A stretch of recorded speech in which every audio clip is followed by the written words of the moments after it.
मस्त थंडी चालू झालेली, थंडी पडते आणि अशा वेळेस रात्रीचं आपल्या छोट्याशा भुकेसाठी आज आपण अगदी हेल्दी, पौष्टिक आणि तितकेशीच शरीराला ऊर्जा देणारं सुद्धा हे सूप म्हटलं तरी चालेल. तर इथे आपण बीटचं सूप कसं बनवायचं हे बघणार आहे. बीट अनेकदा सगळ्यांनाच आवडतं असं नाही, पण जर तुम्ही या पद्धतीने अगदी टेस्टी सूप केलं तर मुलंसुद्धा आवडीने हे पितील.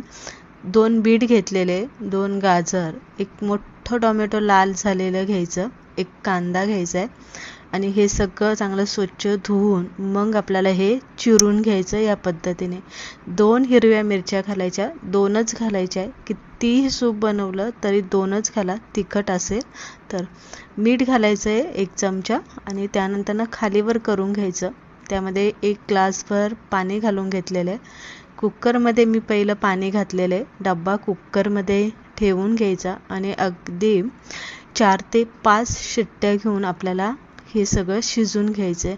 शिजवल्यामुळे काय होतं, पटकन त्याचा गाळ होतो आणि पचायला सुद्धा ते हलकं होतं. इथे आपण 5-6 शिट्ट्या घेऊन हे शिजून घेतलेलं आहे. शिजून घेतलं की काय करायचं आहे, एका ताटामध्ये आपल्याला हे काढून घ्यायचं.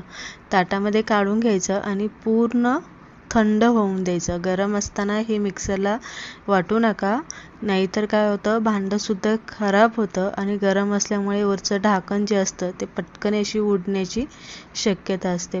पूर्ण थंड होऊन द्यायचं. थंड झालं की मिक्सरचं मोठं भांडं घ्यायचं, छोटं भांडं घेऊ नका. जर तुम्ही हे, मी साधारणतः 5 ते 6 लोकांच्या प्रमाणात हे सूप बनवते, त्यामुळे मी मोठं भांडं घेतलेलं आहे.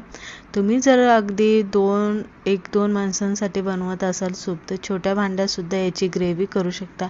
आता मिक्सरच्या भांड्यात घालून मिक्सरला एकदम फाईन अशी आपल्याला याची ग्रेव्ही करून घ्यायची.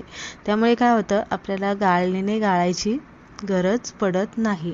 त्यानंतर आपण एक चांगला असा तडका देणार आहे. जसं आपण चायनीज सूप बनवतो अगदी तसा तडका देणार आहे. 1 चमचा तूप घातलेलं आहे, थोडंसं जिरे घालायचं आहे, आलं बारीक चिरून घालायचं आहे. कोथिंबीरचे जे पाठीमागचे दांडे असतात ना, ते फक्त दांडे घ्यायचे, ते बारीक चिरून यामध्ये घालून अगदी सेकंदाभर ते हलवून घ्यायचं.